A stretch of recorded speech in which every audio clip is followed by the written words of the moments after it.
Never did he ever hearken to the teachings of the Bible about God, about Jesus, or otherwise. Hitler was an atheist. One of the arguments that I get most often in terms of responding to my arguments in Atheism Kills is that Hitler was a believer, a great Catholic or a Protestant, depending on who you talk to.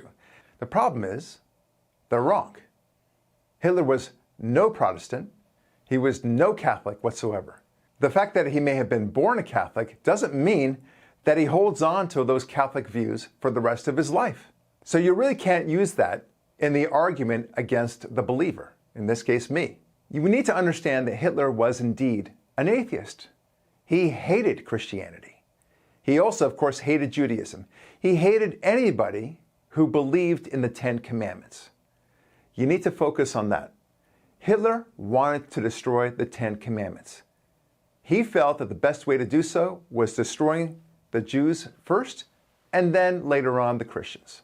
He showed his contempt for Christianity and for God in general in numerous stages of his life, throughout numerous letters, throughout numerous eyewitness accounts at dinners and otherwise. Interestingly, he seemed to be a very big fan of Islam. He felt that Islam was a strong religion, one that took matters in charge. But nevertheless, he was not a Muslim himself. If anything, he seemed to embrace the pantheistic religions of the past. But more importantly was that he did not have any faith in God. He did not believe in God. He was an atheist. And not unlike all other dictatorships who do not believe in God, he made himself God.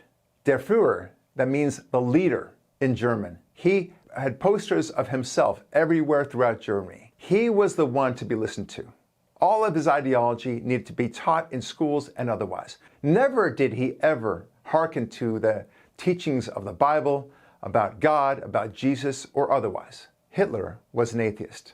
This also applies to all of the fascist leaders, to all of the communist leaders. All the most despotic leaders of all time have been atheists. Their writings are very strong in favor of atheism and very hostile toward the church. Understand that if you were going to be making the argument that somehow Hitler was a faithful person. He was not. This says something about atheism. In order for the fascists and the communists to have done their work, they could not have been embracing the Judeo-Christian mindset. You may very well say, what about the Inquisition? What about those crusades? Well, you'd be wrong on that score as well. The fact is that the crusades happened as a defensive war against the invading Muslim armies in Jerusalem. That's what it was about. Now, were there bad things that happened along the way? Absolutely. Did that mean that the church supported it? Of course not. But to blame the church for misdeeds of some soldiers along the way during the Crusades, it's like blaming Americans for being a horrific country because some bad soldiers did some bad things during World War II. Likewise, in the Inquisition, the church did not advance the Inquisition. It was Queen Isabella who did so, and she did so in reaction to the previous Muslim invasion of Spain.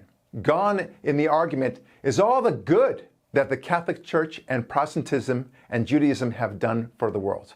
All of that is somehow thrown out. Let's make sure that our arguments are clear.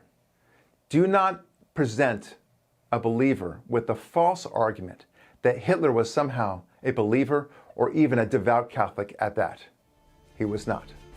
Likewise with Mao, likewise with Mussolini, and all the other fascists and all the other communist dictators who wrought such havoc upon civilization in the 20th century.